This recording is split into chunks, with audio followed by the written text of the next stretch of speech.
MS, Prodi Akuntansi S1 Transfer tahun 2019 dengan NIM F1319039. Di sini saya akan menyampaikan materi tentang tren MSDM di masa yang akan datang. Langsung saja ke pendahuluan. Tujuan yang ingin dicapai oleh suatu organisasi menentukan arah yang akan ditempuh oleh organisasi tersebut. Nah, kemampuan manajemen dan sifat-sifat dari tujuan akan menentukan efektivitas pencapaiannya. Dalam penetapan tujuan, fokus pada visi dan era perubahan sekarang ini. Untuk visi, itu dikemas untuk mempunyai makna tersurat atau tersirat, yakni inovatif dan kreatif. Adanya perubahan bisa membuat tantangan baru bagi SDM.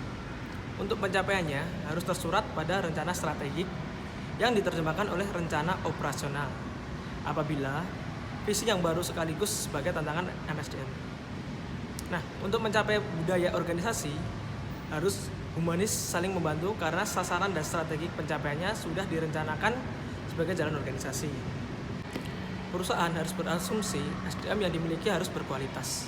SDM-nya unggul yang dapat didaya gunakan untuk merealisasi visi dan misi termasuk perusahaan. Sumber daya manusia seperti itu adalah salah satu keunggulan kompetitif yang bisa ditiru oleh semua organisasi yang hanya akan diperoleh dari karyawan yang produktif, inovatif, kreatif, dan sikap moral yang baik, selalu bersemangat, loyal, serta ada jaminan atau reward dan punishment-nya berjalan secara alami dengan aturan yang jelas sehingga kendala-kendala dapat dilalui dengan baik. Cara mendapatkan karyawan yang seperti itu dapat melalui penerapan konsep dan teknik manajemen sumber daya manusia yang tepat, efektif, dan produktif. Untuk pembahasannya, beberapa faktor termasuk persaingan pasar tenaga kerja yang sangat ketat dan arus tren data yang masif sangat mempengaruhi cara pakar SDM dan talent melakukan pekerjaannya. Nah, di negara berkembang seperti Indonesia, tren ini bahkan menjadi semakin relevan dalam menghadapi kekurangan tenaga ahli yang berdampak pada kenaikan gaji. Agar dapat menarik, mengembangkan, dan mempertahankan SDM di masa depan, perusahaan perlu menyadari pentingnya kecerdasan buatan serta analisis talenta. Nah, sekaligus bersifat fleksibel dan berpikir ke depan dengan strategi manajemen. Di sini ada beberapa contoh yang tren MSDM yang mungkin akan relevan pada tahun saat ini. Nah, yang pertama ada gaji yang dipersonalisasi. Nah, gaji personalisasi itu apa sih? Secara umum, divisi pembayaran dan reward di perusahaan serta konsultan MSDM perusahaan membuat paket remunerasi dengan biaya yang efektif namun tetap menguntungkan karyawan.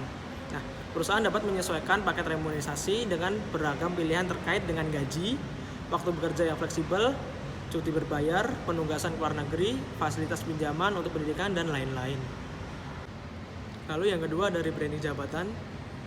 Fungsi dan jabatan baru terus bermunculan di seluruh industri dalam rangka menyesuaikan dengan perubahan strategi perusahaan.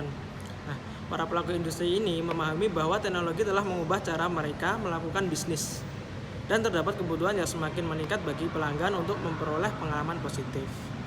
Lalu yang ketiga ada mengkaji ulang sistem penilaian kinerja tahunan. Nah, responden mengatakan bahwa penilaian kinerja tahunan mereka tidak berpengaruh apapun terhadap peningkatan kerja profesional mereka. Bahkan, jika karyawan tidak bekerja di perusahaan tersebut dalam jangka waktu yang cukup lama, feedback yang mereka terima secara reguler akan membantu mereka belajar, berinteraksi, dan menciptakan daya saing perusahaan yang akan menarik lebih banyak karyawan di masa depan. Lalu yang keempat, ada abaikan jeda masa kosong kerja. Nah, saat ini stigma jeda masa kosong bekerja yang terlalu lama sudah mulai redup. Taktik untuk mencari para profesional yang telah lama berhenti bekerja dapat dilakukan dengan cara yang pertama ada sourcing, lalu ada komunitas talent, workshop, dan di batch yang telah di-custom, dan microset. Jaringan alumni yang telah berhenti bekerja dan mungkin mempertimbangkan ingin kembali bekerja agar proses pengenalan perusahaan dapat bekerja secara efektif. Lalu yang kelima ada menjadikan kecerdasan buatan semakin cerdas. Nah, kecerdasan buatan dianggap penting dalam proses rekrutmen, terutama dalam membantu mencari kandidat yang berkualitas. Namun, jika tidak diawasi, kecerdasan ini dapat menghambat upaya meningkatkan keberagaman dalam dunia bisnis. Lalu selanjutnya nomor 6, pengelolaan kebutuhan karyawan jangka pendek dengan tujuan bisnis jangka panjang. Nah, para pemimpin perusahaan melakukan pendekatan holistik terhadap perekrutan karyawan. Untuk jangka pendek, mereka dapat meningkatkan kecepatan perekrutan dengan memahami kebutuhan akan jenis karyawan yang beragam dan berfokus kepada pendekatan jangka panjang dengan fokus pada bisnis untuk menetapkan rencana strategis keseluruhan yang memiliki tujuan yang jelas, namun dapat disesuaikan dengan kebutuhan. Lalu yang ketujuh, ada mengimplementasikan keberagaman di seluruh level dan fungsi pekerjaan. Nah, muncul sebuah tren positif untuk meningkatkan keberagaman dan penyertaan karyawan di jajaran manajemen puncak. Hal ini menjadikan perusahaan saat ini semakin melihat pentingnya meningkatkan fokus pada seluruh tingkat jabatan di perusahaan untuk menyertakan karyawan dan berbagai kelompok, termasuk warna, karyawan dari ras berbeda, dan para disabilitas. Lalu untuk yang terakhir, manajemen talenta secara holistik, mulai dari perekrutan hingga pensiun. Maksudnya apa? Dengan arus data yang masif, perusahaan akan menilai suatu cara terintegrasi untuk menganalisis seluruh elemen manajemen sumber daya manusia. Nah, termasuk keputusan perekrutan, pemberian kompensasi, dan pengembangan. Mungkin cukup sekian dari saya tentang pemaparan materi pada kali ini tentang tren MSDM di masa yang akan datang. Kurang lebihnya mohon maaf.